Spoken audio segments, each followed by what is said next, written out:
మెనోపాజ్లో ఉన్న లేడీస్కి మెయిన్గా ఫోకస్ చేయాల్సింది హార్మోన్ బ్యాలెన్స్ చేయటం, బోన్ స్ట్రెంత్ని ఇంప్రూవ్ చేయటం అండ్ వాళ్ళ మెటబాలిజాన్ని కంట్రోల్ చేయడం. వాటి కోసం మెయిన్గా మనం కొన్ని ఫుడ్ ఐటమ్స్ని మన డైలీ లైఫ్ స్టైల్ యాడ్ చేసుకోవాలి. ఈ వీడియోని సేవ్ చేసుకో, లేకపోతే పెన్ను పేపర్ పెట్టుకొని రాసుకో. మెనోపాజ్ స్టేజ్లో వాళ్ళకి మజిల్ లాస్ అవుద్ది కాబట్టి వాళ్ళకి ప్రోటీన్ రిచ్ ఐటమ్స్ తినాలి. అంటే eggs, fish, chicken breast, paneer, tofu, sprouts, dal లాంటివి తినాలి. ఇవి తింటే మీ మజిల్ ఎక్కువ లాస్ అవుతుంది అండ్ మెనోపాజ్ స్టేజ్లో మనకి బెల్లీ ఫ్యాట్ పెరుగుతుంది కాబట్టి ఈ ప్రోటీన్ ఐటమ్స్ తినడం వల్ల మనకి బెల్లీ ఫ్యాట్ కూడా తగ్గుతుంది. నెక్స్ట్, ఈ మెనోపాజ్ స్టేజ్లో మనకు బోన్స్ విపరీతంగా వీక్ అయిపోతాయి కాబట్టి మనం కాల్షియం రిచ్ ఫుడ్స్ తినాలన్నమాట.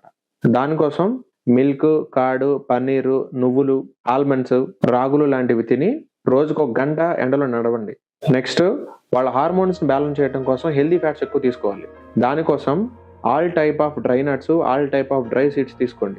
గీ, ఆలివ్ ఆయిల్, కోకోనట్ ఆయిల్ కూడా డైలీ ఎంత కొంత మీరు యాడ్ చేసుకోండి. నెక్స్ట్, మెనోపాజ్ స్టేజ్లో ఉన్న వాళ్ళకి డైజెషన్ చాలా స్లోగా ఉంటుంది కాబట్టి వాళ్ళకి కాన్స్టిపేషన్ ఇష్యూస్ రాకుండా ఉండడానికి vegetable salads, fruits, whole grain items తినండి. మెనోపాజ్ స్టేజ్లో ఉన్నప్పుడు వాళ్ళ బాడీలో ఈస్ట్రోజన్ లెవెల్స్ సడన్ గా డౌన్ అవుతాయి కాబట్టి మళ్ళీ వాటిని పైకి లేపడం కోసం ఫైటో ఈస్ట్రోజన్స్ ఉన్న ఫుడ్ మీరు తినండి.